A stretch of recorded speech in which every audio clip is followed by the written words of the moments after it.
Hello, আমার কথা কি শোনা যায়?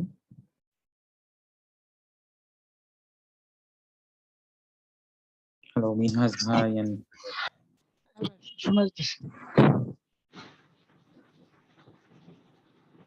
ও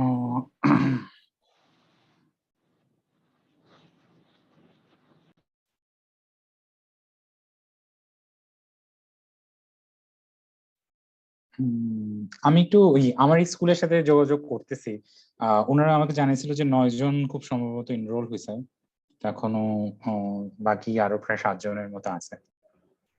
আসলে যেটা ফার্স্ট ক্লাস, তো আমি একটু ওয়েট করি। আচ্ছা।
আচ্ছা, আমরা নিজেদের মধ্যে কথা বলতে পারি।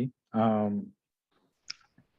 আহ, মিনহাজ ভাই, আপনি আপনার পরিচয় দিতে পারেন চাইলে। আমি নর্থ সাউথের 17 ব্যাচের স্টুডেন্ট, আর সম্ভবত এটা আমার লাস্ট সেমিস্টার। কোন ইন্টারভিউ প্রসেসের মধ্যে আছেন এখন পর্যন্ত? আমি থার্ড ইয়ার থেকে একটা স্টার্টআপের সাথে কাজ করতাম। আহ, তো মোটামুটি প্রায় অলমোস্ট 1.5 বছরের উপরে কাজ করা হয়েছে, কিন্তু এখন দেখা যাচ্ছে যে স্টার্টআপটা খুব একটা গ্রো করতে পারতেছে না। তো আমি একটু নতুন জব খুঁজতেছি, বাট অ্যাপ্লাই করছি অনেকগুলাতে, কিন্তু অল্প কয়েকটাতে ইন্টারভিউ করার জন্য ডাক পাইছি, কিন্তু ওগুলোতে পড়া জয়েন করা হয় না। স্যালারিটা খুব কম থাকে সবগুলোতে। মানে ইন্টারভিউ যেগুলোতে কল পাইছেন, এগুলো কি বাংলাদেশি কোম্পানি নাকি বাইরের কোম্পানিও আছে? আর বাংলাদেশি কোম্পানি। বাইরে কোনো কোম্পানিতে অ্যাপ্লাই করছেন? ইচ্ছা আছে, এখনো করা হয়নি।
আচ্ছা, আমাকে আমার স্কুল থেকে বলছে যে ওনারা বাকি সবাইকে কল দিবে। একজন নতুন জয়েন হয়েছেন, সামিউল হক ভাই। আপনিও কাইন্ডলি একটু যদি পরিচয় দিতেন।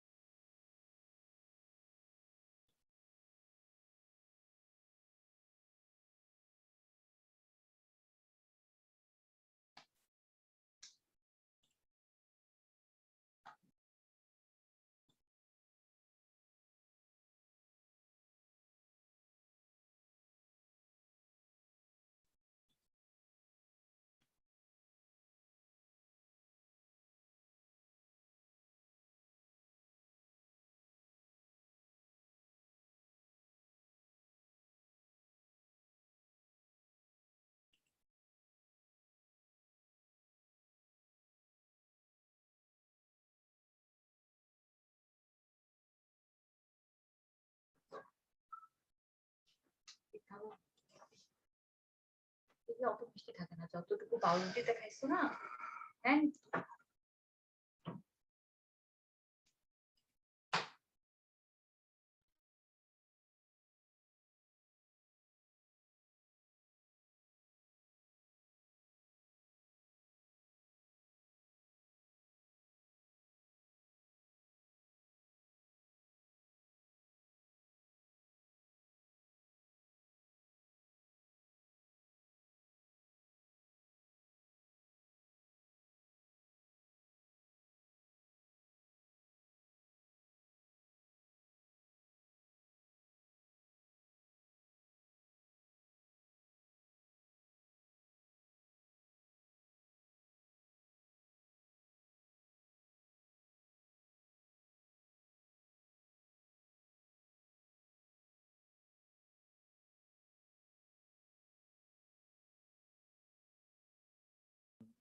আচ্ছা, আমি তাহলে হচ্ছে যে ক্লাস শুরু করে দিই।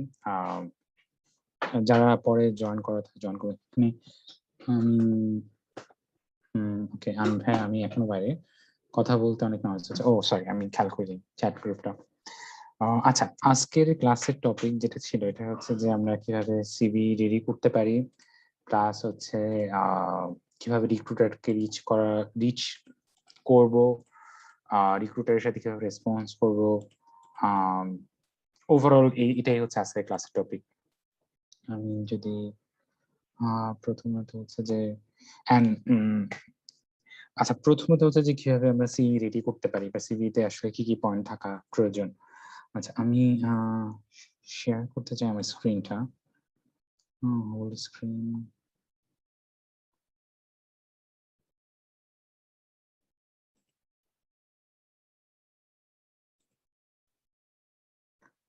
ওকে, খুব সম্ভবত আমার স্ক্রিন অলরেডি শেয়ার হয়েছে।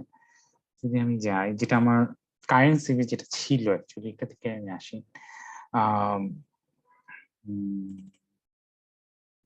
সিভি অনেক ফরম্যাটে অনেক অনেক কি বলা যায় আসলে, মানে অনেক ফরম্যাটে তৈরি করা যায়, এরকম কোনো পারফেক্ট কোনো ফরম্যাট নাই যে এইভাবেই আমাদের সিভি তৈরি করা লাগবে।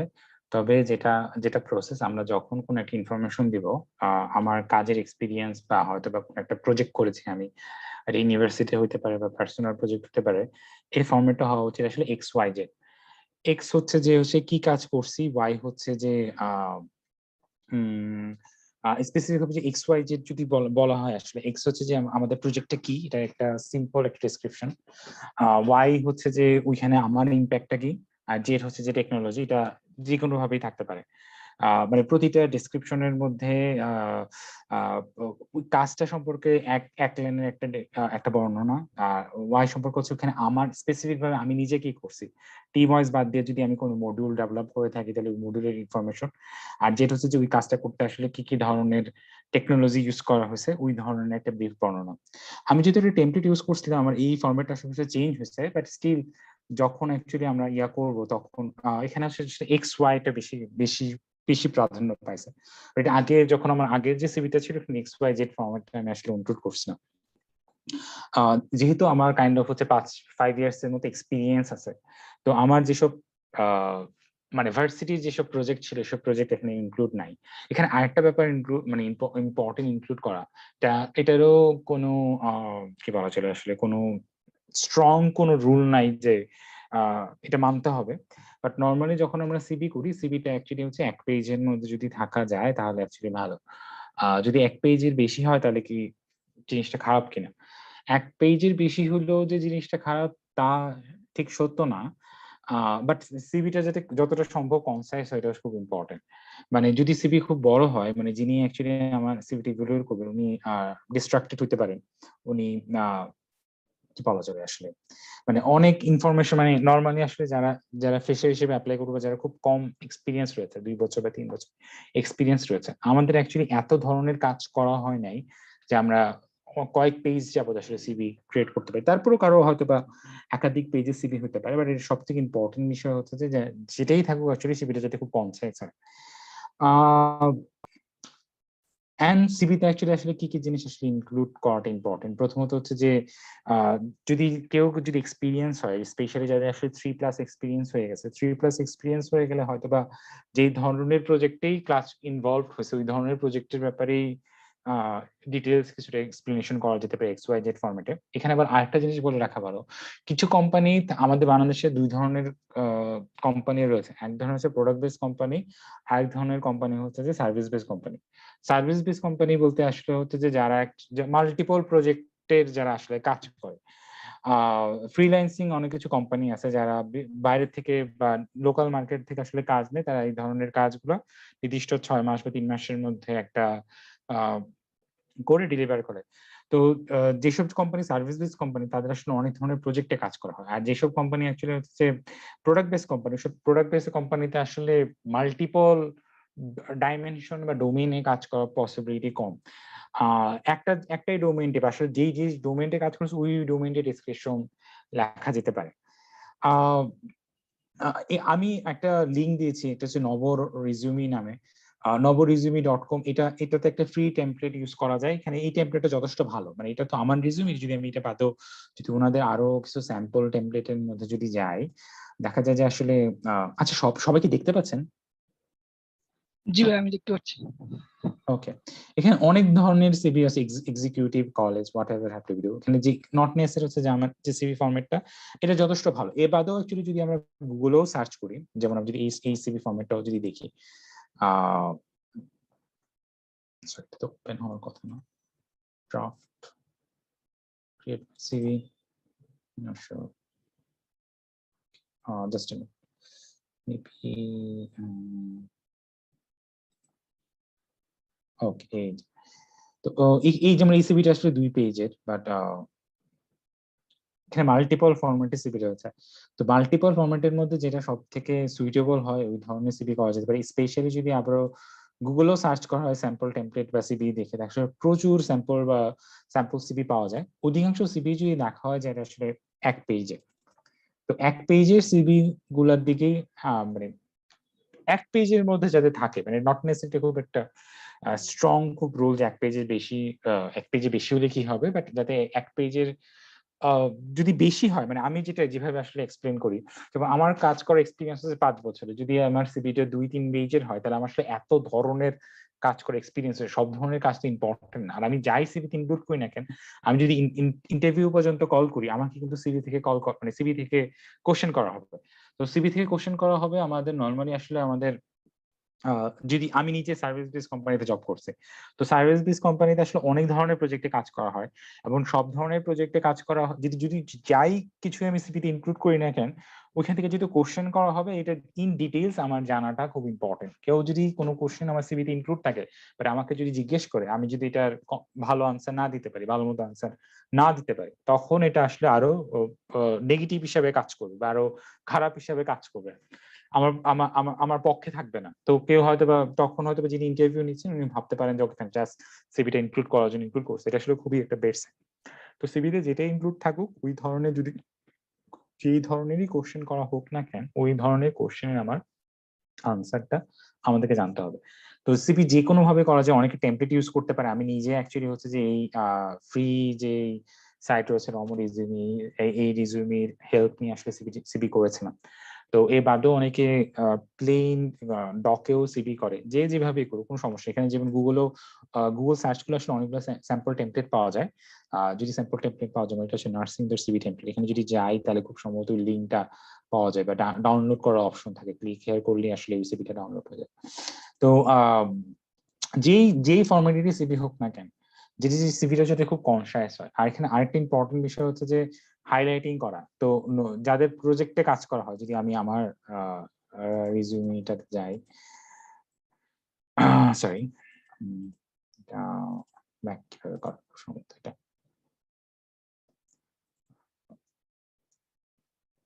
যদি আমার রিজিউমিতে যদি যাই, তো আমার আসলে ওয়ার্ক এক্সপিরিয়েন্স, যেটা আমি 3টা সফটওয়্যার ফার্মে জব করেছি, আমি এটা সফটওয়্যার ফার্মে এক্সপিরিয়েন্স ছিল। আর অ্যাচিভমেন্ট নামে একটা সেকশন ছিল, যেখানে হচ্ছে যে আমি কাইন্ড অফ হচ্ছে যে হাইলাইট গুলো, যেগুলো আমি প্রাউড ফিল করি যে না এই অ্যাচিভমেন্ট গুলো আছে। আর আরেকটা বিষয় হচ্ছে অ্যাচিভমেন্ট বা যে টাইপের, ওইটা আসলে মোস্ট রিসেন্ট হওয়াটা খুব ইম্পর্টেন্ট।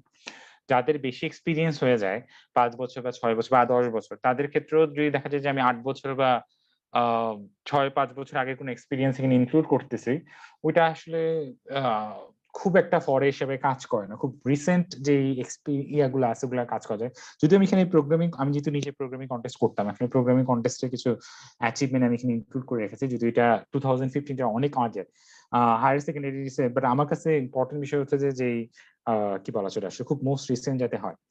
আর তারপর হচ্ছে যে যদি বড় কোম্পানিতে আমরা সিভি ড্রপ করি, আমি বাংলাদেশে জব করছি, তো যারা আসলে আসলে যখন আমরা সিভি ফালাই, আসলে যে কোনো কোম্পানিতে, যে ফ্যাঙ্ক যদি স্পেসিফিক আর যদি বলি ফ্যাঙ্ক কোম্পানিতে যদি সিভি ফালাই, যেমন গুগলে একটা রুল আছে, গুগলে সব আসলে মানে সব রিজেকশনের মধ্যে যতগুলো সিভি ফালানো হোক না কেন, একজন রিক্রুটারের এটা একটা রেসপন্সিবিলিটি, সে সবগুলো সিভি একটা ক্লিক করলে আসলে ক্লিকটা ওপেন করবে, দেন এটা সে হয়তো এক পলক দেখাবে। এক পলক বলতে এটা 10 সেকেন্ড হতে পারে, 20 সেকেন্ড হতে পারে।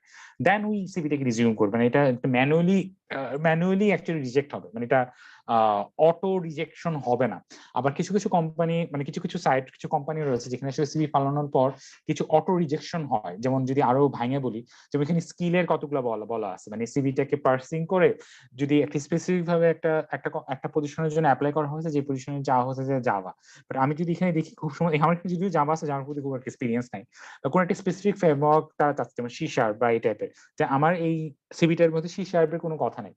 তো এরকম পার্সিং হওয়ার পর ওই আমার সিভিটা অটোমেটিক ভাবে আসলে ওদের সাইড থেকে আসলে বাদ হয়ে যাবে, তারা আসলে দেখবেও না, মানে ওই স্কিলটা ইনক্লুড করার প্রয়োজন। তো যখনই আমরা সিভিটা ফরওয়ার্ড করবো, তো আমার যে স্কিল সেট গুলো আছে, আমি এটা দেখা উচিত যে যে পজিশনের জন্য আমি আসলে অ্যাপ্লাই করতেছি ওই পজিশনে কোন একটা স্কিল সেটের সাথে আমার স্কিল ম্যাচ করতেছে কিনা। যদি ম্যাচ না করে, ওইটা অ্যাকচুয়ালি রিজেকশন হয়ে যাবে আসলে অটো।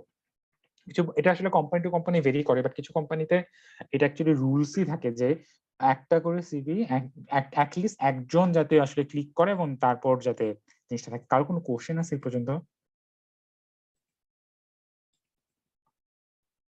আহ, ভাইয়া একটা জব ডিসক্রিপশন যেগুলো ম্যাচ করে ওগুলো তো অ্যাড করবো স্কিল, আর যেগুলো ম্যাচ করে না ওগুলো কি অ্যাড করবো না, ওগুলো বাদ দিয়ে দিব?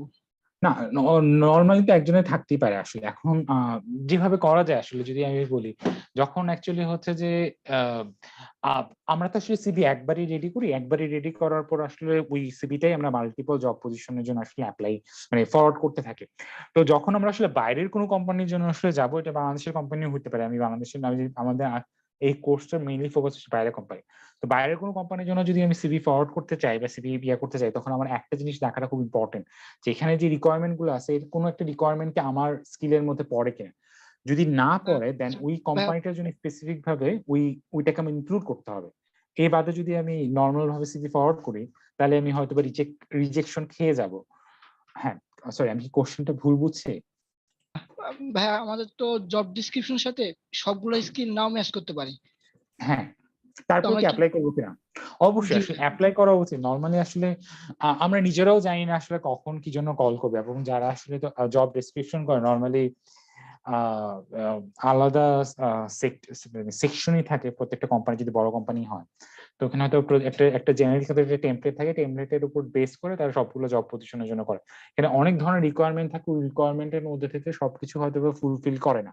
সবকিছু ফুলফিল না করলেও অ্যাপ্লাই করা যায়।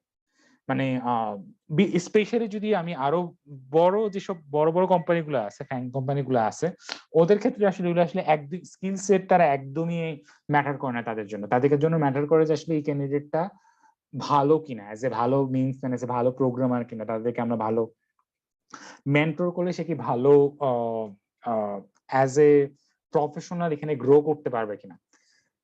বড় বড় কোম্পানি এই জিনিসটাকে কি বলা চলে আসলে, এই এই এই রিস্কটা তারা নিতে পারে। একদমই হয়তোবা কমপ্লিটলি স্কিল সেটের সাথে একদমই কোনো ম্যাচ নাই, মানে আগের ধরনের কোনো প্রিভিয়াস কোনো এক্সপিরিয়েন্স কাজের তার নাই, তারপরেও তাকে অ্যাকচুয়ালি কি বলা চলে আসলে, তারপরেও তাকে তাকে হয়তো ইন্টারভিউর জন্য কল করতে পারে। কিন্তু হচ্ছে যে ওকে, আমার মেসেজ আসতেছে, ওকে। তারপরেও তারপরেও তাকে হচ্ছে ইন্টারভিউর জন্য কল করতে পারে। কিন্তু স্পেসিফিক ভাবে যেসব মিড লেভেলের কোম্পানিগুলো আছে, মিড লেভেল কোম্পানির ক্ষেত্রে মোস্ট লাইকলি তারা ইন্টারভিউ কলই করবে না যদি তাদের রিকোয়ারমেন্টের স্কিল সেটের মধ্যে না পড়ে। জাস্ট এক মিনিট।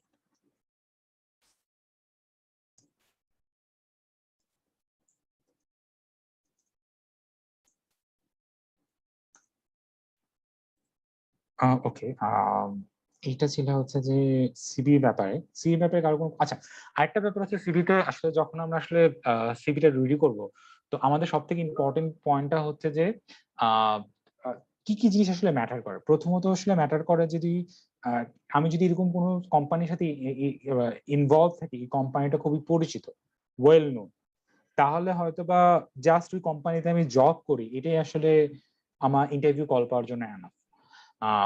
বাংলাদেশে যেসব কোম্পানিগুলো রয়েছে, বাংলাদেশের ম্যাক্সিমাম কোম্পানিগুলা বাইরের জন্য আসলে ওয়েল নোন না, খুব সম্ভবত ওয়েল নোন না। মানে যদি আমি আরো ভাঙে বলি, বাংলাদেশের যেসব বড় বড় কোম্পানি আছে, যেটা হচ্ছে টাইগার আইটি খুব বড় কোম্পানি, তারপর সংখ্যার দিক থেকে হচ্ছে টাটা সফট খুব বড় কোম্পানি, পাঠাও যথেষ্ট সংখ্যার দিক থেকে খুব বড় কোম্পানি, স্যাফালো খুবই বড় কোম্পানি, তারপর এনোসিস খুব বড় কোম্পানি, হয়তো বা শিরো ক্যাশ শেয়ার সংখ্যার দিক থেকে অনেক বড় কোম্পানি। তো নর্মালি আসলে যদি এরকম কোনো কোম্পানি থেকে একজন জব করতেছে, সে বাংলাদেশের দেশি একটা কোম্পানি গেছে হয়তো বা সিভি ফরওয়ার্ড করছে, তখন সে তো দেখতেই পারে ওকে ফাইন, সে আসলে এই টাইগার আইটিতে জব করেন, উনি আমাদের কোম্পানি আসছে, যে ডেফিনেটলি উনি অথবা ভালো, যেহেতু টাইগার আইটি ইন্টারভিউ প্রসেস উনি পাস করে গেছে। তো বাইরের ক্ষেত্রে অধিকাংশ মানে বাইরের ক্ষেত্রে বা যেসব মানে বাইরের ক্ষেত্রে আমাদের কোম্পানিগুলো এত ওয়েল নোন না, যদি বাইরের কোনো কোম্পানি না হয়। ওয়েল নোন না বলতে আমি নট শিওর যে আসলে বাংলাদেশের বাইরের কতগুলা কোম্পানি আসলে সে জানে। নিউজক্রিট হয়তো বা নোন হতে পারে, যদি নিউজক্রিট বাংলাদেশে তাদের বিজনেস অপারেশন করলেও তারা একটা বাইরের কোম্পানি। এরকম কিছু স্পেসিফিক কিছু অল্প কিছু কোম্পানি বাদে যে বাইরের বড় বড় মানে যদি স্পেসিফিক ভাবে বলি যে অ্যামাজন বা গুগলের জন্য এই কোম্পানিগুলো আসলে নোন নাম না। তো এখানে যদি আমি সিভি ফরওয়ার্ড করি, আমি আসলে আমার পাস্ট এক্সপিরিয়েন্স বা জব এক্সপিরিয়েন্স যে কোম্পানি হোক না কেন, এটা খুব একটা এডিশনাল কোনো বেনিফিট আমাকে দেয় না। তো এডিশনাল যদি যে বেনিফিট না দেয় এটার মধ্যে, তাহলে আমাদের ডেফিনেটলি অন্য কিছু অ্যাড করতে হবে যেটা আসলে এডিশনাল বেনিফিট আমাদেরকে অ্যাড করে। তো এটার জন্য সব থেকে ইম্পর্টেন্ট জিনিস হচ্ছে যে আসলে অনলাইন কোনো একটা প্রোফাইল আমার স্ট্রং থাকা লাগবে। অনলাইন প্রোফাইল স্ট্রং থাকা লাগতে বলতে কি বুঝাই, মানে স্ট্যাক ওভারফ্লোতে ভালো কন্ট্রিবিউশন হতে পারে, লিঙ্কডইনে বা মিডিয়ামে আমার ভালো ব্লগ পোস্ট দিতে পারে। আমার মিডিয়ামের ফলোয়ার হচ্ছে প্রায় 10,000-এর মতো, বা স্ট্যাক ওভারফ্লোতে আমার 10,000 রেপুটেশন পয়েন্ট আছে। বাট গিটহাবে আমার খুব খুব বড় একটা কি বলা চলে আসলে বড় ধরনের ওপেন সোর্সে কন্ট্রিবিউশন আছে। বা ইভেন হয়তো বা যেটা যেটা সবচেয়ে ইজিয়েস্ট, যেটা যারা ভার্সিটি থাকার ক্ষেত্রে বা যারা আসলে প্রোগ্রামিং বা প্রবলেম সলভিং করে এরকম কোড ফোর্সেস, লিড কোড, টপ কোডরা, যেগুলো আসলে ওয়েল নোন সাইট, ওই ওয়েল নোন সাইটে আমার অনেক সলভ আছে, বাট আমার খুব ভালো র্যাঙ্ক আছে। তো ওইটাও অ্যাকচুয়ালি খুব পজিটিভ হিসেবে কাজ করতে পারে।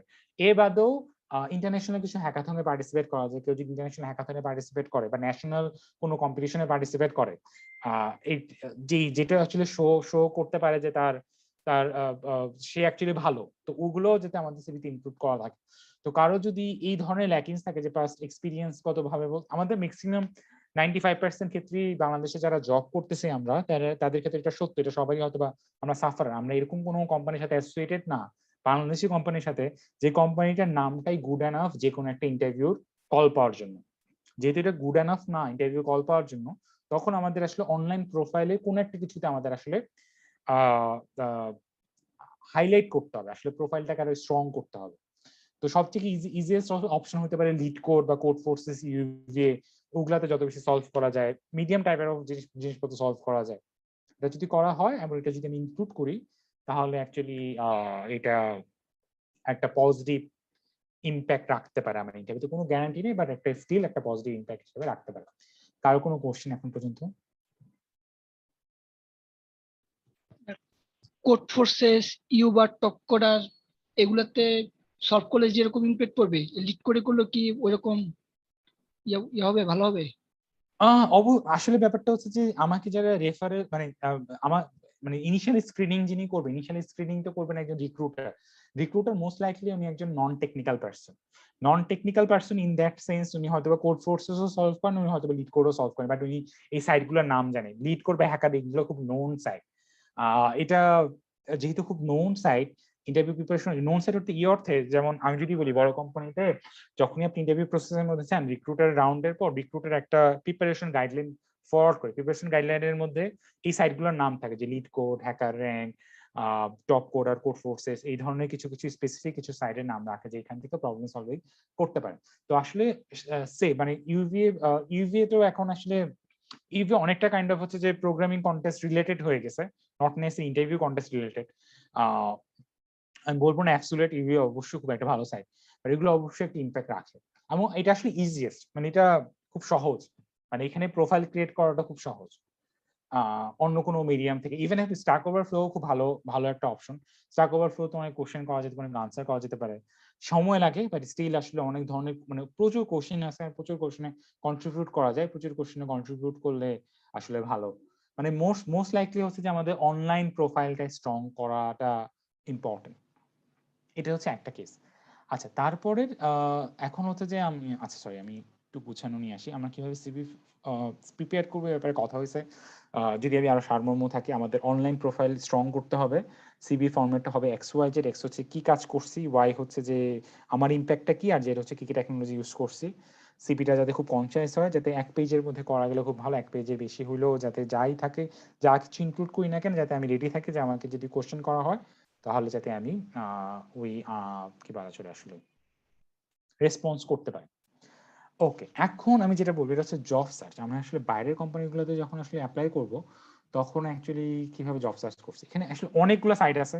আমি পার্সোনালি 3টা সাইট খুব ফলো করতাম। একটা হচ্ছে গ্লাসডোর, একটা হচ্ছে স্ট্যাক ওভারফ্লো। স্ট্যাক ওভারফ্লোতেও জব জব সার্চ করা যায়, আর একটা হচ্ছে লিঙ্কডইন।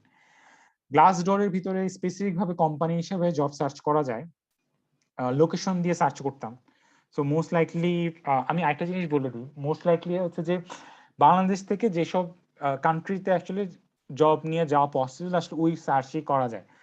অনেকের ক্ষেত্রে থাকতে পারে যে আমি ইউএসএ তে যাবো, বাট আনফরচুনেটলি ইউএসএ তে এক সময় বাংলাদেশ থেকে ডাইরেক্ট জব নিয়ে যাওয়া যেত। এখন এটার রেটটা আসলে কত আমার কোনো ধারণা নেই, এটা হয়তো বা 0.1% হয়ে গেছে। আমি এতটাই কম বললাম, মানে আমি রিসেন্ট টাইমে কাউকে দেখি নাই যে বাংলাদেশ থেকে ডাইরেক্ট ইউএসএ তে কোনো কোম্পানিতে জব নিয়ে গেছে। আমি লাস্ট দেখছি 2012-13 অনেকে যারা গুগলে জব করতেন বাংলাদেশ থেকে ডাইরেক্ট তারা গুগলের সিলিকন ভ্যালিতে জব পাইছে, এমন তারা জব করতে গেছেন। আর এ বাদে অন্য যারা গুগলেও যারা সিলিকন, তারা সবাই আর কি ইউরোপ বা অন্য কোনো দেশে কয়েক বছর থেকে তারপর আসলে তারপর তারা ট্রান্সফার হয়ে ইউএস তে গেছে। মানে এটা আমার বলার উদ্দেশ্য এই অর্থে, তো ইউএসএ তে যে কোম্পানিতে যদি আমি সিভি ফরওয়ার্ড করি, আইদা এটা যদি রিমোট জব অ্যালাউ হয়, রিমোট জব বাদে খুব সম্ভবত আমরা ওইখানে পাবো না, মানে ওখান থেকে আমাকে ইন্টারভিউ কল করবেন, আমাদেরকে নিয়ে যাবে না। আসলে রিমোট জবের জন্য হয়তো বা ইন্টারভিউ কল হইতে পারে, but interview call remote job বাদে ইউএসএ কোনো পজিশনের জন্য যদি আমি অ্যাপ্লাই করি, আমি খুব সম্ভবত ইন্টারভিউ কল পাবো না। তো লোকেশন দিয়ে সার্চ করা, যেখানে আমি যদি লন্ডন ইউকে দিই, তো লন্ডন ইউকে তে কি বলা যায় আসলে সফটওয়্যার ইঞ্জিনিয়ার জব যদি হয়, সফটওয়্যার ইঞ্জিনিয়ারিং জব, এখানে সফটওয়্যার ইঞ্জিনিয়ারিং জবে যেসব কোম্পানি অলরেডি, যেমন লন্ডন ইউকে তে গুগলের একটা অলরেডি ওপেনিং আছে অ্যান্ড্রয়েডে। এখান থেকে আসলে এখান থেকে আসলে আমরা অ্যাপ্লাই করতে পারি, চাইলে এখান থেকে অ্যাপ্লাই করতে পারি, মোস্ট লাইকলি তাদের সাইটে নিয়ে যেতে পারে।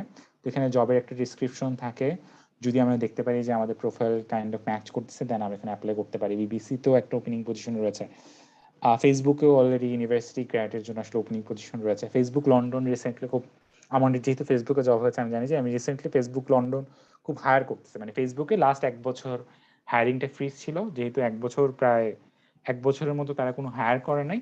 এখন রিসেন্টলি তারা যেহেতু নতুন করে হায়ার শুরু করছে, গত 1 বছর যেহেতু তারা হায়ার করেনি, তো এটা তাদের কপ আপ করার জন্য তারা ভালো, মানে হায়ার রেটটা খুব ভালো আর কি। তো এই কারণে হায়ার করে টিকটক, বাইডেন্স একটা অঙ্গ প্রতিষ্ঠান, এটা যথেষ্ট বড়। তো মোস্ট লাইকলি মানে মানে মেইন কথা হচ্ছে যে এইভাবে আসলে মানে লোকেশন দিয়ে সার্চ করে এটা পাওয়া যেতে পারে। যদি আমি জার্মানিও যদি দিই, আসলে জার্মানি কোনো সিটি বা ইভেন হয়তো বা কান্ট্রি সফটওয়্যার ইঞ্জিনিয়ারিং জব যদি যায়, গ্লাসডোরের মধ্যে জার্মানিতে যেসব ওপেনিং গুলো রয়েছে, সি প্লাস প্লাস, মানে যে জালান্ডো খুব হায়ার করছে, জালান্ডো তো আমার জব হয়েছিল এমন আমি শুনেছি। আমি যেহেতু আমার নিজের জব হয়েছে, প্লাস আমি অনেকের বাংলাদেশ থেকে আসলে অনেকেই রিসেন্টলি জালান্ডোতে ইন্টারভিউ কল পাইছে, প্লাস হচ্ছে ইন্টারভিউটা ক্লিয়ারও করছে। জালান্ডো যথেষ্ট ইউরোপ বেসড কোম্পানিগুলোর মধ্যে যথেষ্ট বড় কোম্পানি।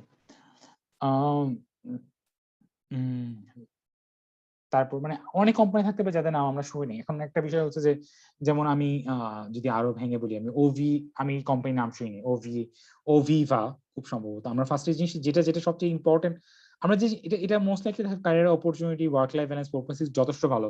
ওয়ার্ক লাইফ ব্যালেন্স একটা খুব একটা ইম্পর্টেন্ট ক্রাইটেরিয়া, যে এই কোম্পানিতে যদি আমি যাই তাহলে আমার কি হইতে পারে আসলে, ভালো হবে কি খারাপ হবে মোবাইল ইঞ্জিনিয়ার হিসাবে। তারপর রিয়েলোকেশন আছে কিনা, এটা খুব ইম্পর্টেন্ট। এখানে মাঝে মধ্যে বলা থাকে যে তারা রিয়েলোকেশন প্রোভাইড করবে, আবার মাঝে মধ্যে বলা থাকে না। যদি রিয়েলোকেশন যে কোম্পানিগুলো প্রোভাইড করে, ওই কোম্পানিগুলোতেই যদি বাংলাদেশ থেকে অ্যাপ্লাই করা হয়, তারা মোস্টলি তার ইন্টারভিউ কল পাওয়া যায়। আর যেসব কোম্পানিতে কোনো রিয়েলোকেশন বেনিফিট নাই, ওইসব কোম্পানিতে আসলে অ্যাপ্লাই করলে কোনো পসিবলি কোনো ইন্টারভিউ কল আসলে আসবে না। তারপর স্ট্যাক ওভারফ্লো থেকেও অ্যাকচুয়ালি আমরা ইন্টারভিউ কল পেতে পারি যদি আমি যাই স্ট্যাক ওভারফ্লোতে। স্ট্যাক ওভারফ্লো জব একটা অপশন রয়েছে। জবের মধ্যে কম্পেনসেশন, সরি, পার্টস এর মধ্যে খুব সম্ভবত ভিসা স্পন্সর বা অফার রিয়েলোকেশন।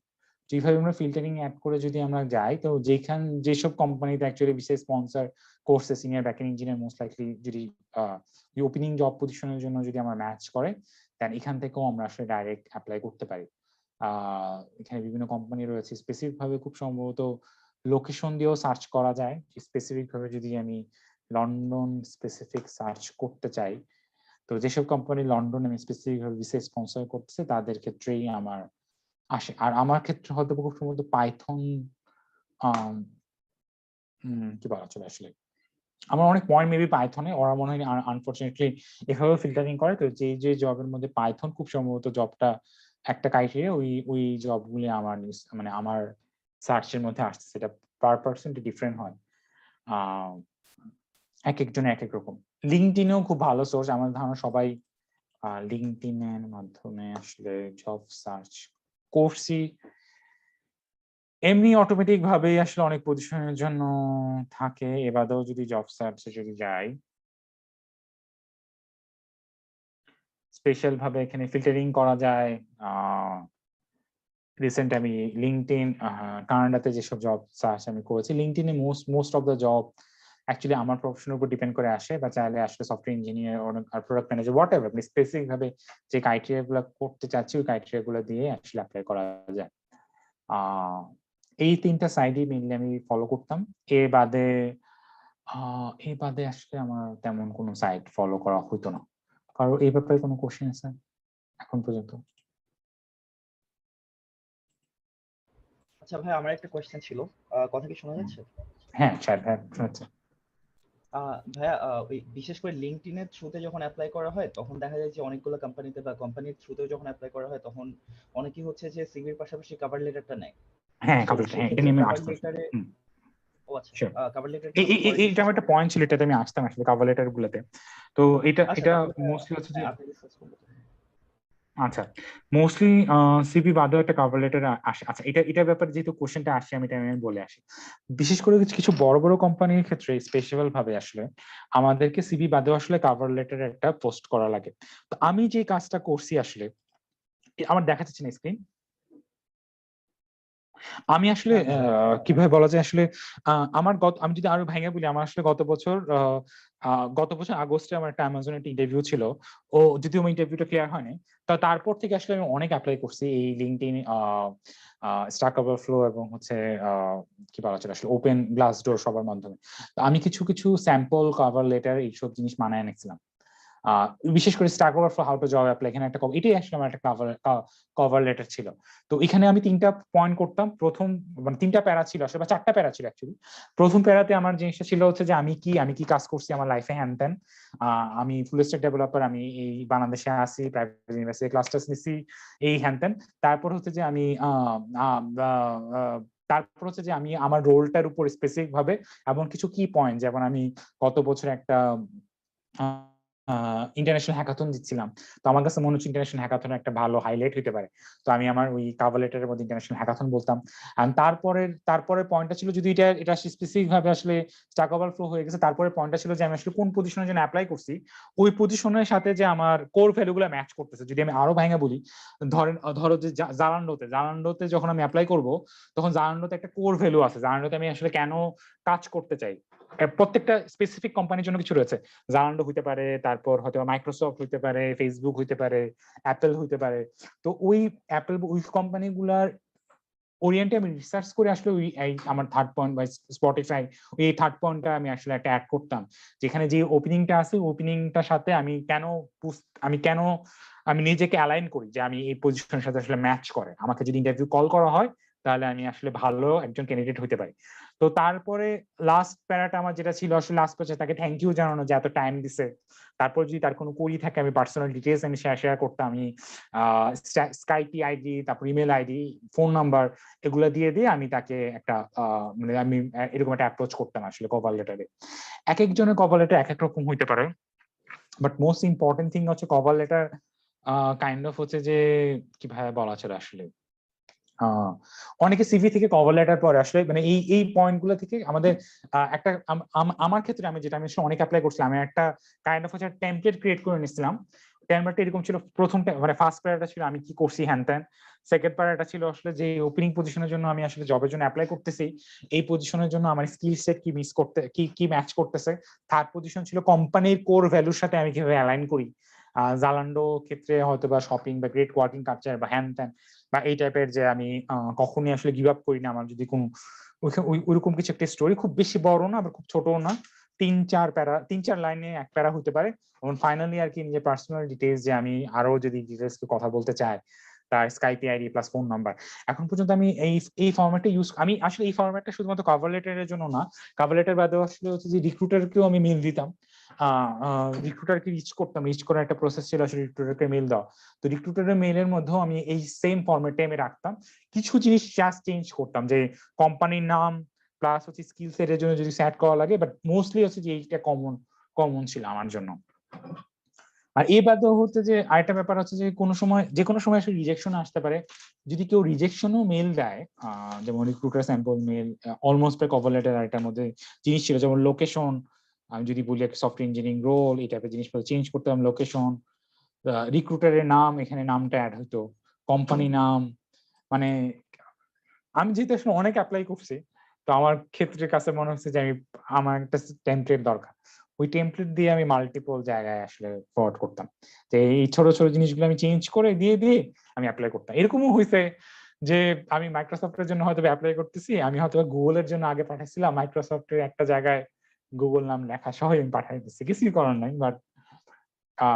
বাট আমি মানে জিনিসটা ফাস্ট করার জন্য আসলে ইয়ে করতাম। আরেকটা ব্যাপার খুব ইম্পর্টেন্ট, যদি কেউ কখনো রিজেকশন মেল পায়, রিজেকশন মেলও কিন্তু একটা প্রসেস। যদি কোনো রিক্রুটারও যদি রিজেকশন মেল দিয়ে থাকে, ওই রিক্রুটারের সাথেও একটা কানেকশন বিল্ড করার একটা সুযোগ। তাকে খুব নাইসলি যাতে আমরা একটা যাতে রেসপন্স করি, যে আমি উইশ করতেছি যাতে এই পজিশনের জন্য আসলে বেস্ট ক্যান্ডিডেটটাকে পাওয়া যায়। যদি আরো কোনো ওপেনিং থাকে যে ওপেনিং এর জন্য আমার প্রোফাইলটা ম্যাচ করে, আমি যাতে পরবর্তী সময় আমাকে যাতে কনসিডার করা হয়। তো অনেকের ক্ষেত্রে রিজেকশন মেল পাওয়ার পর অনেকে আমরা কোনো রিপ্লাই ব্যাক করি না, এটা যাতে না হয়, এটা খুব ইম্পর্টেন্ট পয়েন্ট। আমরা যাতে তারপরও যাতে একটা রিপ্লাই ব্যাক করি, আসলে এটাও খুব ইম্পর্টেন্ট। এই জিনিসটা এটা আমি কখনো করি নাই। রিজেকশন মেইল আসলেও যাতে আমরা রিপ্লাই ব্যাক করি, কারণ এটা একটা কানেকশন। মানে রিক্রুটার মানে যদি এটা না নো রিপ্লাই ব্যাক ফ্রম থেকে আসে, মানে বুট থেকে হয়, বুট থেকে দিলে ওকে ফাইন, দ্যাটস ফাইন, আর কিছু দরকার নেই। কারণ কি মানে আমরা আসলে জানি না যে আসলে আমরা কততম বারে গিয়ে আসলে ইন্টারভিউ কলটা পাবো। যদি আমার জালান্ডোর সাথে আমি কথা বলি, জালান্ডোতেও খুব সম্ভবত আমি 5টা পজিশনের জন্য আমি রিজেক্ট হওয়ার পর 6 নম্বর পজিশনে গিয়ে আমি ইন্টারভিউ কল পাইছিলাম, ওইটাও আমার খুব একটা আগায় নাই। তারপর আবার তারা মানে হোল্ড পর্যায়ে বা ক্যান্সেল করে দেয়, তারপর আবার আরেকটা নতুন পজিশনের জন্য করে। বাট আমি দেখছি যে ম্যাক্সিমাম ক্ষেত্রেই যে কিছু রিক্রুটার আসে, সব রিক্রুটার না, কিছু রিক্রুটার এই রিজেকশন মেইলেও তারা আসলে ফিডব্যাক দেয়, মানে রিপ্লাই ব্যাক করে, তখন তাদের মধ্যে একটা মানে সম্পর্ক ক্রিয়েট করে। এটা ছিল হচ্ছে যে আমাদের এটা মানে কভার লেটারটা খুব ইম্পর্টেন্ট। আমার ক্ষেত্রে যেটা আমি করছি এটা হচ্ছে যে সবগুলা একটা করে কি বলা চলে আসলে একটা টেমপ্লেট ক্রিয়েট করে নিছি। ওই টেমপ্লেটটাই দিয়ে আমি সব জায়গায় মধ্যে আমি ফরওয়ার্ড করছি। কারো যদি ইম্পর্টেন্ট কোনো রিসেন্ট টাইমে কোনো অ্যাচিভমেন্ট থাকে, ওগুলো যদি ইনক্লুড করা, যেমন আমার জন্য হ্যাকাথন ছিল, এ বাদে যার যেটাই আছে আর কি ওইটার উপর ডিপেন্ড করা। কেউ যদি কোনো প্রজেক্টে কাজ করে যেটা 200 মিলিয়ন ইউজার ওই জিনিসটা ইউজ করতেছে, ওইটাকে ইনক্লুড করা। যেমন সাহেব যে শিওরকেশে জব করে, শিওরকেশে টালিখাতা প্রজেক্টের সাথে ইনক্লুডেড, টালিখাতাতে 20 মিলিয়ন ইউজার আছে, তো ওইটা তোমার অবশ্যই তোমার কভার লেটারের মধ্যে থাকা উচিত যে তুমি এত হ্যান্ডেল করছো। এটা বাড়ায় তো, ওইটা তো আর কেউ ভেরিফাই করতে যাচ্ছে না। আচ্ছা 2 মিলিয়নও কিন্তু কম না, 20 মিলিয়ন ইজ হিউজ, আসলে 2 মিলিয়ন কোনোভাবেই কম। আচ্ছা এইটা গেল হচ্ছে আমাদের রিক্রুটারের সাথে। তারপরে যে পয়েন্টটা ছিল আজকে, এটা হচ্ছে যে কিভাবে আমরা রেফারেল পাইতে পারি। আচ্ছা এটার জন্য আমি আমার একটা জিনিস দেখাই। আচ্ছা আমরা যখন আসলে বড় বড় কোম্পানিতে আসলে অ্যাপ্লাই করি, ডাইরেক্ট আমরা অ্যাপ্লাই করতে পারি, বা ডাইরেক্ট অ্যাপ্লাই করার পর আনফরচুনেটলি ইন্টারভিউ কল পাওয়াটা সম্ভাবনাটা অ্যাকচুয়ালি খুবই কম থাকে। স্টার্টিং খুব সম্ভবত এটাই মেবি। আমি আসলে যে জিনিসটা করতাম আসলে আমি লিঙ্কডইনে আসলে অনেক রিক্রুটারের এখানে আসলে খুব একটা আপডেটেড না, অনেক অনেক রিক্রুটারের প্রোফাইল কানেক্ট করছিলাম স্পেসিফিক ভাবে কোম্পানি বেস করে, তাদেরকে আমি লিঙ্কডইনে থ্রুতে তাদের মেইল অ্যাড্রেস বার করে ট্রাই করতাম, দেন আর কি আমি একটা পজিশনে অ্যাপ্লাই করে ওই তাকে একটা স্যাম্পল ইমেল পাঠাতাম যে আমি এই পজিশনে যেন অ্যাপ্লাই করছি, আমি চাচ্ছি যে আমি এই পজিশনে আমার ম্যাচ পাইছি। আমি আমি আমি নিজে এই নিজে শুধুমাত্র একজন উবারের রিক্রুটার থেকে রিপ্লাই ব্যাক পাইছিলাম, কিন্তু উবার আর হচ্ছে অ্যাপেলে একজন রিক্রুটারের কাছ থেকে রিপ্লাই ব্যাক পাইছিলাম। ম্যাক্সিমাম ক্ষেত্রেই আসলে আমি কোনো রিপ্লাই ব্যাক পাইনি, বাট আমি যে স্টাডি করছি আসলে পড়াশোনা বা ইউটিউবে ভিডিও দেখছি বা লিড কোডে বিভিন্ন এক্সপিরিয়েন্স পাইছি, এখানে অনেক মানুষের অনেক এক্সপিরিয়েন্স পাইছে যারা ডাইরেক্টলি রিক্রুটারকে রিচ করে ইন্টারভিউ কল পাইছে। মানে আমাদের আসলে রিক্রুটারকে রিচ করতে হবে, মানে রিক্রুটার আমাকে রিচ করবে। আমি যেহেতু বাংলাদেশে থাকি, বাংলাদেশে কে কোন কোম্পানিতে জব করতেছে খুব সম্ভবত আমরা এতটা লাকি না যে রিক্রুটার আমাদেরকে রিচ করবে। পজিশনটা আসলে ম্যাটার করে, আনফরচুনেটলি আসলে ম্যাটার করে। এই কারণে আসলে আমাদের নিজেদের থেকে আসলে রিক্রুটারকে রিচ করাটা খুব ইম্পর্টেন্ট। তো রিক্রুটারকে রিচ করার জন্য কিছু কিছু রিক্রুটার আসলে তার লিঙ্কডইন প্রোফাইলে তার ইমেল অ্যাড্রেস থাকে, আর কিছু কিছু রিক্রুটার আসলে যেমন আমি যদি বলি স্যাম ইভারিং, তার খুব সম্ভবত কন্ট্যাক্ট ইনফরমেশন মধ্যে ইমেল ইনফরমেশন নাই, ইমেল ইনফরমেশন নাই। তো এখানে ইমেল ইনফরমেশন নাই, বাট আমি যদি তাকে রিচ করতে চাই, সে একজন টেকনিক্যাল রিক্রুটার ফেসবুকে, তো এটা আমার একটা পয়েন্ট ছিল আসলে ইমেল আমরা কিভাবে পাইতে পারি। একটা গুগল এক্সটেনশন আছে, এটা আমি হোপ করবো যে সবাই আসলে যাতে গুগল ক্রোমে আছে রকেট রিচ ক্রোম এক্সটেনশন। এই রকেট রিচ ক্রোম এক্সটেনশন যে জিনিসটা করে, সে ধর আমি এই রিক্রুটার প্রোফাইলে আছি, যে তার একটা ডিটেলস কনফার্ম ডিটেলস আছে, আমি এখানে যদি ক্লিক করি, ওকে লগ ইন দেখাচ্ছে কেন ভাই,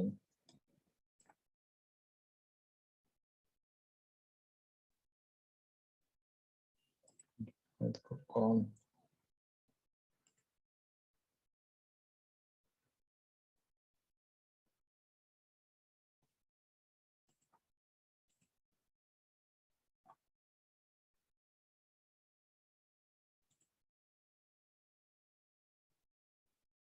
এই যে ফাউন্ড হচ্ছে found photos Facebook ad all my contact email, ফেসবুকে আছে ফেসবুক লিঙ্কডইন এর লিংক, এই যে তাদের যে 3 ইমেল অ্যাড্রেস পাওয়া গেছে আর কি। তো মোস্ট লাইকলি এই ইমেল অ্যাড্রেস গুলোর মধ্যে কোন একটাতে সে হয়তো অ্যাভেলেবল হতেও পারে, ফোন নাম্বার দিয়ে আসলে লাভ নাই। যদি আরো কিছু রিক্রুটারে যাই, এটা দিয়ে মান্থলি আসলে হচ্ছে যে 100টা বা 3টা মেবি ইমেল অ্যাড্রেস পাওয়া যায় আসলে, মানে রিক্রুটার ইমেল দেখা যায় আসলে রিক্রুটারের প্রোফাইল এবং ইমেল ইমেল দেখা। সরি আমি দেখতে চাচ্ছি না, এটা হচ্ছে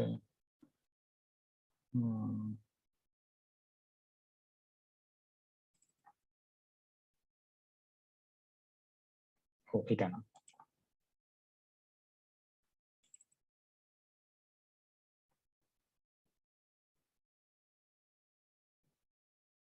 ইভেন অ্যাকচুয়ালি আমি যেটা করতাম, লিঙ্কডইন থেকেও আসলে রিক্রুটারকে সার্চ করতাম। লিঙ্কডইনে আসলে সার্চ করা যায়, পিপল সার্চ করা যায়, যেমন মাইক ইভান্স একজন অ্যাপেলের রিক্রুটার, এই পাবলিক আমাকে অনেক রিজেক্ট করছে অ্যাপেল পেতে। কয়েকদিন আগে উনি আমাকে আরেকটা রিজেকশন পাঠাচ্ছে, তাকে আমি খুব খুব কি বলা যায় আসলে ভাব নিয়ে বলছি আমার আর দরকার নেই অ্যাপেলের জব, আমার ফেসবুকে জব হয়েছে। এরকম করা যাইতে পারে, বাট এই ওনার ইমেল অ্যাড্রেস দেখি যেখানে পাওয়া যায় কিনা। এই যে ওনার ওকে গুগল দিয়ে তো লাভ নাই, verify Gmail, Michael Evans not sure অ্যাপেলের থাকার কথা আসলে।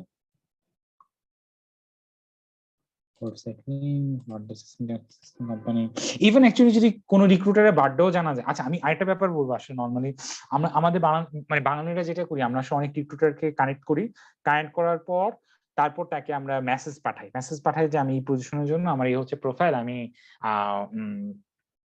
আমি আসলে এই পজিশনের জন্য অ্যাপ্লাই করতে চাই, আমি একটু ভালো ক্যান্ডিডেট হইতে পারি।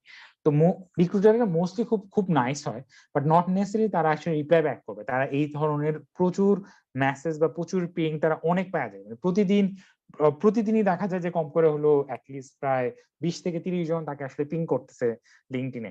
তো এতজন যে পিং করতেছে তার মাধ্যমে এতজনের তার প্রোফাইল তার মানে ওপেন করা বা মেসেজ পড়ারও তার টাইম নেই, অথবা সে মেসেজ পড়লেও যে রিপ্লাই ব্যাক করবে ওই রিপ্লাই ব্যাক করারও টাইম নেই।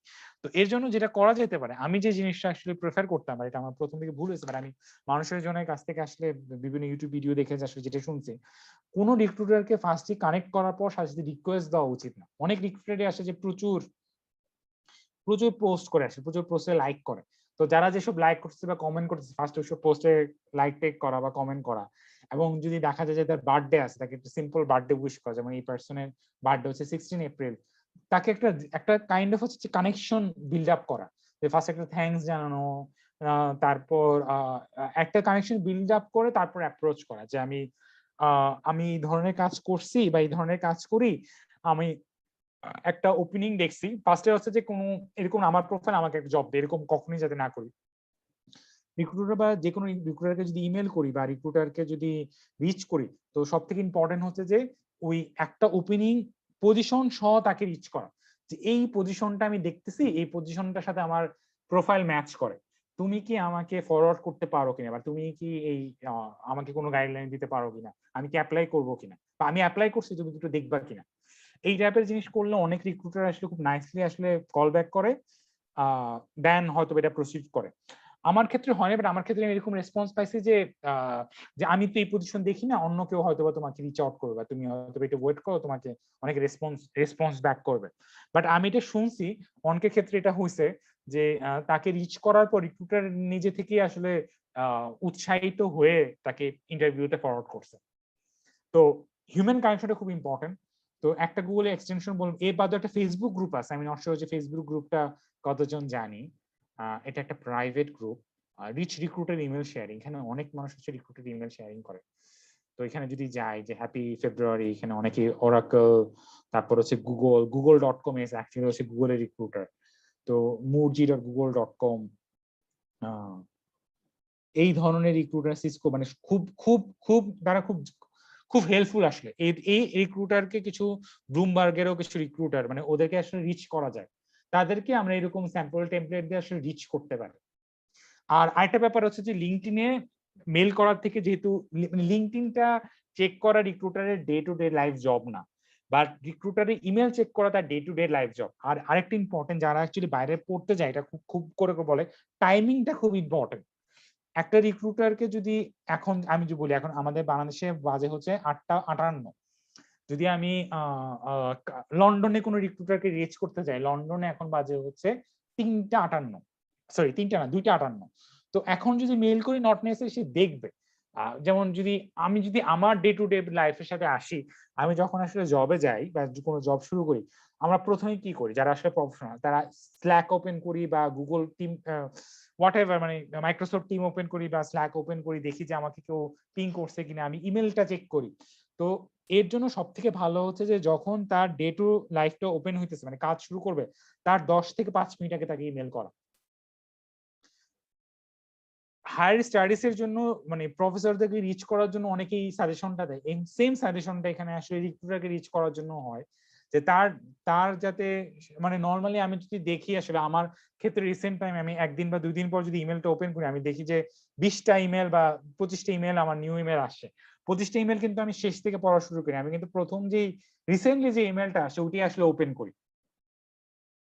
তো এই জন্য রিক্রুটারকে রিচ করা, রিক্রুটার ইমেল অ্যাড্রেস পাওয়া, এটা আইদার এই গ্রুপটার মাধ্যমে হতে পারে, অর আমি যেই যে ইয়াটার কথা বললাম, আসলে এক্সটেনশনটার কথা বললাম, এই এক্সটেনশনের থ্রুতেও হইতে পারে। আসলে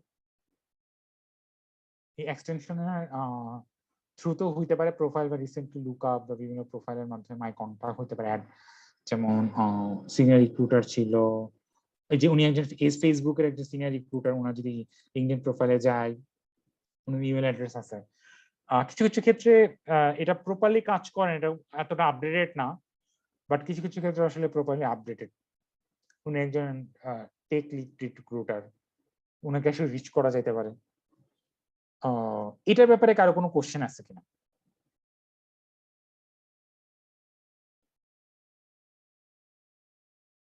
কিভাবে আমরা রিক্রুটারকে রিচ করব? কারো কোনো কোশ্চেন নাই? ওকে, আমরা নেক্সট পয়েন্টে যাই। নেক্সট পয়েন্ট ছিল হচ্ছে, ওকে, নেক্সট পয়েন্ট হচ্ছে রিক্রুটের সাথে কমিউনিকেশন করা। এটা আমি অলরেডি কথা বলছি। আর রেফারেল আমরা কিভাবে পেতে পারি? আচ্ছা, রেফারেল পাওয়ার সিস্টেম হচ্ছে যে আইদার ওই কোম্পানিতে কেউ জব করতেছে, আমার লিঙ্কডইন এর মধ্যে আছে, তাকে রিচ করা। আমার ইউনিভার্সিটি হইতে পারে, স্বদেশী হইলে খুব ভালো, বাইরেরও কেউ হইতে পারে। মানে রিক্রুটারকে যেভাবে আমরা রিচ করি, যাতে আমরা এরকম ভাবে সফটওয়্যার ইঞ্জিনিয়ারদেরও রিচ করি যে আমার এটা প্রোফাইল, আপনি কি আমাকে রেফারেল করতে পারেন কিনা। দেখা যায় যে 10 জনের মধ্যে, আমি এটা একজনের কাছে শুনছি, এরকম র্যান্ডমলি একজন রেফারেল পাইছে। কারণ যারা রেফারেল করে তাদের আসলে কোনো হারানোর কিছু নাই। কেউ যদি আসলে জবটা পায়, বরং সে আসলে রেফারেল বোনাস পাবে, এটা তার জন্য আসলে প্লাস পয়েন্ট। মানে সবগুলা ভালো ক্যান্ডিডেট বা যারা আসলে ফেসবুক বা বড় বড় কোম্পানিতে আছে, তাদের ক্ষেত্রে হয়তো বা আমার ধারণা নেই, আমি যতটুকু জানি যে তাদের একটা কোটা থাকে যে মাসে তারা হাইয়েস্ট 3 জনকে রেফারেল করতে পারবে। অধিকাংশ ক্ষেত্রে দেখা যায় যে মাসে তার 3 জনের মধ্যে রেফারেল করার মতো কেউ থাকেই না। তো যদি কেউ রিচ করে, সে তাকে এমনি খুশিতেই রেফারেল করে দেয়। যদি সে জব পাওয়া যায়, তাহলে সে রেফারেল বোনাস পাবে। আর এটা বাদে এটা বাদে আসলে ফেসবুক আমাদের আসলে, বিশেষ করে বাংলাদেশে যদি হয়, আসলে কারা বড় বড় কোম্পানিতে আছে, এরকম একটা ফেসবুকে কানেকশন বিল্ড করা বা লিঙ্কডইন এর মাধ্যমে কানেকশন বিল্ড করা, দেন তাকে রিচ আউট করা। প্রথমেই আমরা যাতে এই মেসেজটা না দিই যে আমাকে ভাই আমি আমি আপনি কি আমাকে রেফারেল করতে পারেন, আমি পজিশনের জন্য অ্যাপ্লাই করতে যাচ্ছি, আমরা একটা হিউম্যান বিল্ড বা কানেকশন বিল্ড করা, এটা খুব ইম্পর্টেন্ট। দেন আমরা এটাকে রিচ করতে পারি। কার কোনো কোশ্চেন? কার কোনো কোশ্চেন নাই? না ভাই, আমার কাছে কোনো কোশ্চেন নেই। আমারও ওকে, ভাই এটাই আসলে আমাদের question আজকের ক্লাসের টপিক ছিল। তারপরে সেশন ছিল কোশ্চেন আনসার সেশন। তো যাদের কোশ্চেন আছে আমি আনসার করে দিতে পারি। আচ্ছা, শাকিল ভাই, হ্যালো, হ্যাঁ, বলো ভাই। হ্যাঁ, বলো কথা ভাই। শোনা যাচ্ছে ভাই? কথা আচ্ছা, শোনা যাচ্ছে, কথা শোনা ভাইয়া যাচ্ছে। আমার একটা কোয়েশ্চেন আছে, মানে আমি মিস করছি কিনা আমি জানি না, আমি তো শুরুতে একটু শিওর, শিওর, শিওর। লেটে জয়েন করছি। ভাইয়া ওই আমি যখন ভার্সিটি থেকে যখন প্রথম বের হওয়ার পর প্রথম যে সিভি গুলো প্রিপেয়ার করতাম, সেখানে দেখতাম বা আমার সিনিয়র থেকে যখন সিভি চাইতাম যে স্যাম্পল পাঠান, তখন দেখতাম যে সিভিতে রেফারেন্স নামে একটা সেকশন থাকে। আচ্ছা, সিভিতে দেখা যাচ্ছে সেখানে আমরা আমাদের কোনো টিচার বা কোনো সিনিয়র ভাই ভালো কোনো কোম্পানিতে আছেন, তাদের হয়তো কোনো অ্যাড্রেস বা কিছু নামটা অনেকে দিয়ে রাখে। এটা কি আসলে ভাই পরবর্তীতে, মানে এটা কি কোনো রুল যে সিভিতে আসলে রেফারেন্স সেকশন মানে না, ম্যান্ডেটরি এটা কি আসলে ম্যান্ডেটরি রুলস না? না, অনেকের মধ্যে থাকে। আমি স্যাম্পল সিভিতে আমার নিজের মধ্যে তো আমি এখন কারেন্টলি রাখিনি, কারণ এক পেজের মধ্যে করার জন্য তার এটা আসলে অনেক বড় হয়ে যায়। কেউ যদি রাখে কোনো সমস্যা নাই, মানে যিনি কেউ যদি চিনে তাহলে করাই যেতে পারে। বাট এটা কোনো ম্যান্ডেটরি রুলস না যে রেফারেন্স আসলে রাখতেই হবে। আচ্ছা আচ্ছা, ফ্রেশারদের জন্য টিচার টিচার একটা অপশন, কারণ টিচার বাদে কাকে চিনবে আসলে, যে কল করে ব্যাকগ্রাউন্ড চেকিং এর জন্য আসলে এটা কল করে আসলে বড় বড় কোম্পানি। আচ্ছা আচ্ছা, মানে ভাই এটা আসলে বেসিক্যালি কোশ্চেনটা এই জন্য করছি কারণ দেখা গেছে যে এর পরবর্তীতে ওয়েবসাইটে যখন ব্রাউজ করি যে ভালো সিভি ফরম্যাট কেমন হয় কি হয়, কোথাও আমি আসলে এই সেকশনটা দেখিনি এখনো। এই সেকশনটা, কিন্তু হ্যাঁ, এই দেখা গেছে সেকশনটা যে ভার্সিটিতে বাংলাদেশের মধ্যে প্র্যাকটিসটা দেখছি একদম অনেকে ইম্পর্টেন্ট। ব্যবহার আমার, করে। হ্যাঁ, হ্যাঁ, যদি আমি বলি যে আমার যে প্রথম সিভি ছিল, প্রথম সিভিতে আমার রেফারেন্স ছিল, বাট তারপরে যখন আমি রিসেন্ট টাইমে আবার আপডেট করছি এই জবগুলো করানোর জন্য, তখন হ্যাঁ, আর রেফারেন্স রাখিনি। আচ্ছা আচ্ছা, বুঝতে পারছি।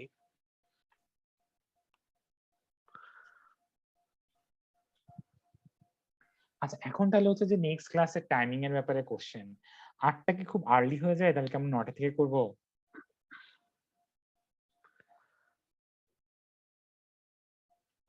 সবার জন্য? আচ্ছা, এখন আমি আরেকটু ওভারভিউ দিই অ্যাকচুয়ালি আমাদের এই কোর্সে আমরা আসলে কি করব। যেহেতু একটু সময় আছে, আমরা আমাদের ক্লাস হবে হচ্ছে 1.5 ঘন্টা, 1 ঘন্টা থেকে 1.5 ঘন্টার মতো আর কি। তো ক্লাস 2 তেও হচ্ছে যে ক্লাস 1 এ তো এই টপিক গুলো ছিল, ক্লাস 2 তেও হচ্ছে যে কি কি টাইপের হয় কোডিং টাইপ, সিস্টেম ডিজাইনিং, ওগুলার ডিটেইলস প্লাস হচ্ছে ওগুলার কি ধরনের কোশ্চেন হয়, এটা একটা sample answer session, then preparation guideline আমরা কিভাবে প্রিপারেশন নিতে পারি overall general, and question answer. Class 3 থেকে অ্যাকচুয়ালি আমরা লিড কোডে চলে যাব প্রবলেম সলভিং এর জন্য। আমাদের এই এই কোর্সটার মেইন উদ্দেশ্য হচ্ছে যে আমাদেরকে একদম ফ্যাং কোম্পানি বা বড় বড় কোম্পানির জন্য একদম প্রিপেয়ার করা। তো প্রিপেয়ারের জন্য শুধু অনেক কোশ্চেনই আছে, বাট আমার কাছে যে জিনিসটা লাগছে আসলে স্পেশালি কিছু কিছু স্পেসিফিক কিছু কোম্পানি বাদ দিয়ে, যদি আমরা লিড কোডের আসলে টপ ইন্টারভিউ কোশ্চেন সেকশনটা কমপ্লিট করি, টপ ইন্টারভিউ কোশ্চেনে অ্যারাউন্ড প্রায় 150-র মতো প্রবলেম আছে। তো ওইখান থেকে আসলে কোশ্চেন গুলো আসলে জিজ্ঞেস করা হয়। ম্যাক্সিমাম কমন কোশ্চেন গুলি আসলে ইন্টারভিউতে জিজ্ঞেস করে, এটা আমার একটা এক্সপিরিয়েন্স। আর এ বাদে যারা আসলে গুগল টার্গেট করবে বা ইভেন হয়তো বা ফেসবুকও যারা টার্গেট করবেন, তো অবভিয়াসলি লাক একটা ফ্যাক্টর, লাক ফ্যাক্টর বাদ দিলেও অ্যাকচুয়ালি হচ্ছে যে ইনিশিয়ালি স্টার্ট করার জন্য এই টপ ইন্টারভিউ কোশ্চেন খুব ভালো একটা সোর্স। তো টপ ইন্টারভিউ কোশ্চেনই আমরা অ্যাকচুয়ালি প্রতিটা ক্লাসই 8টা থেকে 10টা করে সেকশন আমরা শেষ করবো আসলে, মানে 8টা থেকে 10টা কোশ্চেন আমরা হয়তো বা কাইন্ড অফ একটা মক ইন্টারভিউ নট নেসেসারি, আমরা যে কোনো একজনকে হয়তো বা কোন একটা কোশ্চেন টপিক বলে এই কোশ্চেনটা কিভাবে সলভ হতে পারে একজন ডিসকাস করবে, দেন আমি আমার সলিউশনটা ডিসকাস করবো যে প্রবলেমটি কিভাবে সলভ করা যেতে পারে। তারপর নেক্সট ক্লাসের আগে যে 8টা বা 10টা প্রবলেমের ডিসকাশন করা হচ্ছে, আমি এক্সপেক্ট করবো যাতে সবাই ওই 8টা বা 10টা, কারো হয়তো বা করাও আছে, অনেকে আগে থেকে নিজের প্রিপারেশন প্রসেসের মধ্যে আছে, তাদের ক্ষেত্রে হয়তো বা কিছু কিছু প্রবলেম থাকে যেটা আসলে করা হয়ে আছে, নিউ সলভ করা বা রিভাইজ দেওয়া বা যেগুলো করা নাই ওগুলো আবার নতুন করে করা, ওইটাই আসলে আমাদের ক্লাসের উদ্দেশ্য হবে। এটা প্রায় আমরা 12 বা 13 ক্লাস পর্যন্ত আসলে এরকমই হবে, বা 14 ক্লাস পর্যন্ত। দেন আমরা সিস্টেম ডিজাইন ইন্টারভিউতে চলে যাবো 16 ক্লাসে খুব সম্ভবত, এখানে আমাদের কিছু সিস্টেম ডিজাইন থিওরি আছে। আচ্ছা, সিস্টেম ডিজাইন নামটা সম্পর্কে বলি। সিস্টেম ডিজাইনটা হয় যদি আমরা যদি অ্যামাজনের ক্ষেত্রে HD2 তে ইন্টারভিউ ফেস করি, ফেসবুকের ক্ষেত্রে E4, মানে এন্ট্রি লেভেলের ক্ষেত্রে নর্মালি সিস্টেম ডিজাইন রাউন্ডটা হয় না, বা যাদের ক্ষেত্রে একটু এক্সপিরিয়েন্স হয়েছে, যাদের 3 বছরের মতো ইন্ডাস্ট্রিতে এক্সপিরিয়েন্স হয়েছে, তাদের ক্ষেত্রে সিস্টেম ডিজাইন রাউন্ডটা থাকে। এখানে একটা বিষয় আছে, যদি আমাদের কোর্সের ম্যাক্সিমাম স্টুডেন্টের, আমি তারপরে আসলে সিস্টেম ডিজাইনটা রাউন্ডটা নিতে চাই, কারণ ম্যাক্সিমাম ক্ষেত্রে আমার কাছে লাগে যে কিছু স্পেসিফিক অল্প কিছু সিস্টেম ডিজাইনের কোশ্চেন কভার করলে আসলে সব ধরনের কোশ্চেনের আসলে আনসার করা যায়। অ্যারাউন্ড প্রায় 10টা বা 8টার মতো সিস্টেম ডিজাইন সম্পর্কে যদি আমার প্রপার ধারণা থাকে, দেন আসলে আমরা ওটা রেঞ্জটা বা ওই ধরনের রেঞ্জটা এত বড়, আসলে অনেক কোশ্চেনের আসলে আনসার করা যায়। আর ফাইনালি লাস্ট ক্লাসে খুব সম্ভবত আমরা বিহেভিয়ারাল কোশ্চেনের ব্যাপারে আনসার করবো। আর আরেকটা ব্যাপার বলি, আসলে কেন 20টা ক্লাস, আমার কেন বা আসলে প্রতি সপ্তাহে 3টা ক্লাস করে ফোর্স করা।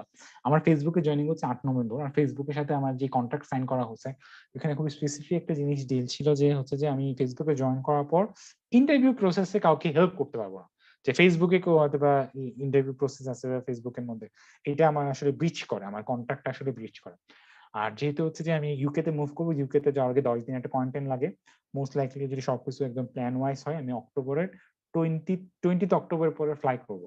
তো 20th অক্টোবরের আগে আর কি আমাদের এই 20টা ক্লাস শেষ করা, এই কারণে আসলে সপ্তাহে 3টে ক্লাস করে করে নিয়ে যেটা এটা শেষ করা যায়। আমার স্কুল থেকে আমার প্রথম বছর প্রায় 30 জন বা 40 জন হবে, এখন আজকে আমাদের আছে হয়তো 4 জন বা 5 জন, আমি জানি না যে কিভাবে এত কম হয়েছে, ওনাদের হয়তো অ্যাডভার্টাইজমেন্টে কিছু প্রবলেম ছিল। বাট এর বাদেও অ্যাকচুয়ালি যেহেতু আমার খুব কমিটমেন্ট, আমি আশা করি যে অল্পজন হলেও যাতে আমার পক্ষে যতটা সম্ভব হেল্প করা পসিবল, যারা বাইরের জন্য ট্রাই করবে, কারণ আমি নিজে দেখছি, আমি তো আসনগুলোতে পড়াশোনা করতাম, আসন্ন খুব একটা টপ ইউনিভার্সিটিও না, প্রোগ্রামিং কন্টেস্ট করছি, দ্যাট এডিশনাল বেনিফিট। বাট তারপরে আমার কাছে লাগে যে, আমার কাছে স্পেশালি আমার কাছে লাগে, আমি যেসব কোম্পানিতে জব করছি, সফটওয়্যার কোড মাস্টার এবং বঙ্গবিডি, আমার কাছে লাগে যে আমার যারা কলিগ ছিল তারা আসলে আমার থেকে অনেক বেশি ক্যাপেবল। মানে বাংলাদেশের ক্ষেত্রে আমি যদি ফেসবুকে জবটা আমি বাংলাদেশে বসে আমি পাইতে পারি, বাংলাদেশের যে কেউ অ্যাকচুয়ালি বড় কোনো কোম্পানিতে জব পাইতে পারে, শুধুমাত্র প্রপার ইনফরমেশনের হয়তো বা ঘাটতি আছে, আর হয়তো বা অপরচুনিটি পাচ্ছে না। আমি আসলে প্রপার ইনফরমেশনটা প্রোভাইড করতে চাচ্ছি, আর অপরচুনিটি আসলে জিনিসটা কি, যদি অনেক বাল্ক ভলিউমের উপরে আমরা ট্রাই করি, তাহলে আসলে অপরচুনিটি আসলে আস্তে আস্তে নিজে থেকেই ক্রিয়েট হয়। আমি প্রায় 500টার মতো কোম্পানিতে অ্যাপ্লাই করছি, এর মধ্যে 8টা থেকে 10টা কোম্পানিতে ইন্টারভিউ কল পাইছি, এর মধ্যে দুটা কোম্পানি থেকে আমার জব অফার হয়েছে। তো মানে আমার কাছে জিনিসটা লাগে যে আসলে প্রায় কি বলা চলে, আসলে প্রতি 100টা অ্যাপ্লাই করার পর 2টা কোম্পানিতে আমি হয়তো ইন্টারভিউ কল পাবো, প্রতি 100টা পজিশনে অ্যাপ্লাই করার পর 2টা পজিশন থেকে আমি ইন্টারভিউ পজিশনের জন্য অ্যাপ্লাই পাইছি। তো অপরচুনিটিটা যদি ট্রাই করতে থাকি, তাহলে অপরচুনিটিটা কোনো সময় আসবে। আর মানে ট্রাই করার পর আসলে একটা কি বলা চলে, আসলে রিচেক করা যে কোনো ভুল করতেছি কিনা, ওই ভুলটাকে সংশোধন করে আবার ট্রাই করা।